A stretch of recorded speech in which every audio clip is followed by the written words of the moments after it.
Hello everyone, স্বাগত জানাই আপনাদের আরও একটি নতুন ভিডিওতে। তো ইনস্টাগ্রামে এই রিলসটি ব্যাপক পরিমাণে ভাইরাল হচ্ছে এবং এটি ট্রেন্ডিংয়ে রয়েছে। তো আজকের এই ভিডিওতে আমরা অ্যালাইট মোশন অ্যাপের মাধ্যমে এরকম স্ট্যাটাস ভিডিও ক্রিয়েট করব। তো চলুন প্রথমত ডেমোটি দেখে নিই।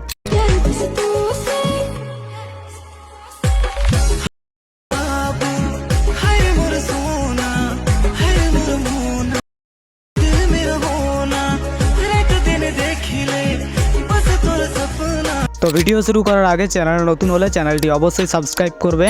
তো এবার কীভাবে তোমরা এরকম স্ট্যাটাস ভিডিও ক্রিয়েট করবে, তো প্রথমত তোমরা অ্যালাইট মোশন অ্যাপটি ওপেন করবে। ওপেন করার পর প্রজেক্টে আসবে, ফুল প্রজেক্টটি ওপেন করবে। তো এই প্রজেক্টটির ডাউনলোড লিঙ্ক তোমরা ভিডিওর নিচে পেয়ে যাবে, অবশ্যই ডাউনলোড করে নিও। আর সমস্ত ফটো বা ভিডিও লিঙ্ক তোমরা আমার টেলিগ্রাম চ্যানেলে পেয়ে যাবে, তাই টেলিগ্রাম চ্যানেলে জয়েন হয়ে ফটোগুলো ডাউনলোড করতে পারো। তো এই প্রজেক্টটির মধ্যে আমরা প্রথমত করব ফন্ট অ্যাড। তার জন্য তোমরা স্ক্রল করে নিচে চলে আসবে। এবার নিচে আসার পর এখানে তোমরা লিরিক্সগুলো দেখতে পেয়ে যাবে। তো লিরিক্সের ওপর ক্লিক করবে, এডিট টেক্সটে আসবে। ওপর থেকে ফন্টটি সিলেক্ট করবে, টিক মার্কে ক্লিক করলে ফন্টটি অ্যাড হয়ে যাবে। তো এরপর এখান থেকে ব্যাক আসবে। ব্যাক আসার পর ওপরের লিরিক্সটাতে ক্লিক করবে, এডিট টেক্সটে আসবে। ওপর থেকে সেম ফন্ট সিলেক্ট করবে, টিক মার্কে ক্লিক করলে ফন্টটি অ্যাড হয়ে যাবে। তো এরপর এখান থেকে ব্যাক আসবে। ব্যাক আসার পর পরবর্তী লিরিক্সের ওপর আসবে। লিরিক্সের ওপর ক্লিক করবে, এডিট টেক্সটে আসবে। ওপর থেকে সেম ফন্ট সিলেক্ট করবে, টিক মার্কে ক্লিক করলে ফন্টটি অ্যাড হয়ে যাবে। তো এরপর এখান থেকে ব্যাক আসবে। ব্যাক আসার পর নিচের লিরিক্সটাতে ক্লিক করবে, এডিট টেক্সটে আসবে। ওপর থেকে সেম ফন্ট সিলেক্ট করবে, টিক মার্কে ক্লিক করলে ফন্টটি অ্যাড হয়ে যাবে। তো এরপর এখান থেকে ব্যাক আসবে। তো ব্যাক আসার পর তোমরা চলে আসবে 3.21 সেকেন্ডে। এবার 3.21 সেকেন্ডে আসার পর লিরিক্সের ওপর ক্লিক করবে, এডিট টেক্সটে আসবে। ওপর থেকে ফন্টটি সিলেক্ট করবে, টিক মার্কে ক্লিক করলে ফন্টটি অ্যাড হয়ে যাবে।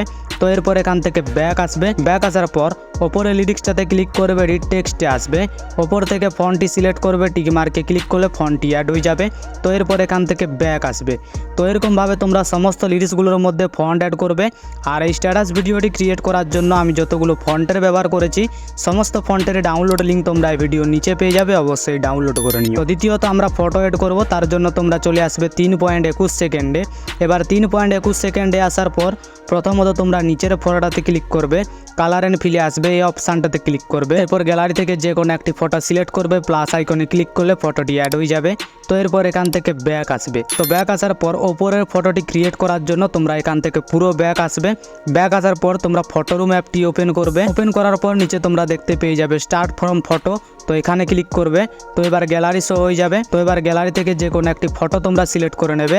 সিলেক্ট করা হয়ে গেলে কিছুক্ষণ লোডিং নেবে। কিছুক্ষণ লোডিং নেওয়ার পর দেখতে পাচ্ছ ফটোটি আমাদের পিএনজিতে কনভার্ট হয়ে গেছে। এদিকে তোমরা উপর থেকে ট্রান্সপারেন্টে ক্লিক করবে। এরপর তোমরা নিচে দেখতে পেয়ে যাবে এক্সপোর্ট। তো এক্সপোর্টের উপর ক্লিক করবে। তোমরা এখানে দেখতে পেয়ে যাবে সেভ টু গ্যালারি। তো এই সেভ টু গ্যালারির উপর ক্লিক করবে, ফটোটি গ্যালারিতে সেভ হয়ে যাবে। তো এরপর তোমরা এখান থেকে ব্যাক আসবে।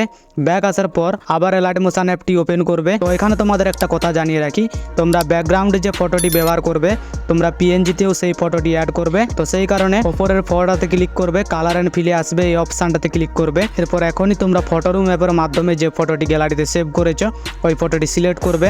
এরপর প্লাস আইকনে ক্লিক করলে ফটোটি অ্যাড হয়ে যাবে।